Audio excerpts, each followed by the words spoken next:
y avait déjà pas mal de grêle, des grêlons qui étaient déjà assez gros, et surtout du vent et de la pluie.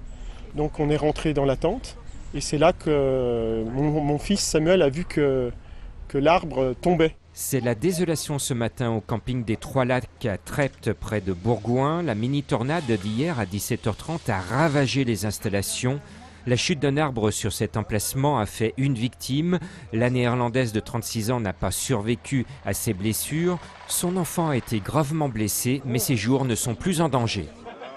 Alors le bébé de la victime est la victime qui a été la plus sérieusement touchée, donc c'est la victime qui a été héliportée vers un hôpital lyonnais. Un événement qui a été aussi soudain qu'éphémère, puisque d'après les premiers témoins que nous avons rencontrés, il a duré une quinzaine de minutes. Comme il n'y a pas eu d'alerte hier lancée par Météo France, la question aujourd'hui est de savoir si d'autres mini-tempêtes peuvent menacer notre région.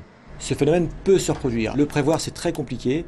Par contre, on est en situation orageuse et les éléments sont là pour qu'il puisse y avoir une tornade. En raison du drame et au risque encore de chute d'arbres, le maire vient de décider de fermer le camping dès demain midi. Puisqu'on a deux familles là, qui vont être relogées ce soir dans un endroit sécurisé.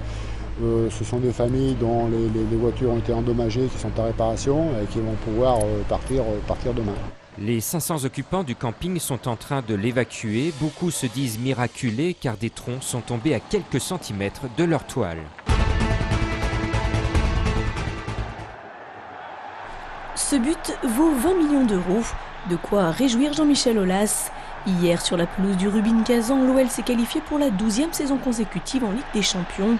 Vainqueur 3-1 lors du barrage aller, un nul suffisait à l'OL, mais les Lyonnais ont tremblé. La rencontre plutôt ennuyeuse s'est brutalement accélérée dans les 20 dernières minutes de jeu, et ce sont les Russes qui en profitent pour ouvrir le score par Nacho à la 77e minute. Kazan, qui a besoin de gagner 2-0 pour se qualifier, reprend espoir, pas pour longtemps. 9 minutes plus tard, Bakary Koné, la seule recrue estivale de l'OL, égalise et envoie Lyon en phase finale. Premier objectif rempli donc pour lancer définitivement la saison, mais le plus dur reste à venir. L'OL, qui n'est pas tête de série, pourrait en poule trouver sur sa route des grosses cylindrées du foot européen. Tendant, les Lyonnais retrouveront la Ligue 1 dès samedi avec la réception à 21h de Montpellier. Émotion hier soir devant la prison de Montluc. Plusieurs dizaines de personnes sont venues commémorer la libération de cette prison de la Gestapo en 1944. Comme chaque année, officiels, militaires et surtout rescapés ont rappelé qu'ici, près de 8000 personnes, hommes, femmes et enfants, ont été incarcérés entre 1942 et 1944. Nous, on est là, bon, on est rescapés de Montluc, on est rescapés des camps de déportation, c'est très bien, mais enfin, c'est pas nous, on n'est pas des vedettes ni des héros, hein. On est des témoins qu'il faut qui parlent et puis qui racontent à des jeunes. Je peux vous dire que la première fois, quand je suis venue, j'ai pas pu dire un mot. Le seul mot que je disais, c'est « on va nous laisser sortir ». Longtemps menacée de démolition, finalement, la prison de Montluc a été ouverte au public en 2010. Un mémorial y a été créé. Cette fois, le Loup y est. Demain soir, les Lyonnais entament la première saison de leur histoire en top 14. Et pour commencer, ils affrontent ce qui se fait de mieux, Clermont, le champion de France 2010. Comme entrée en matière, c'est plutôt costaud.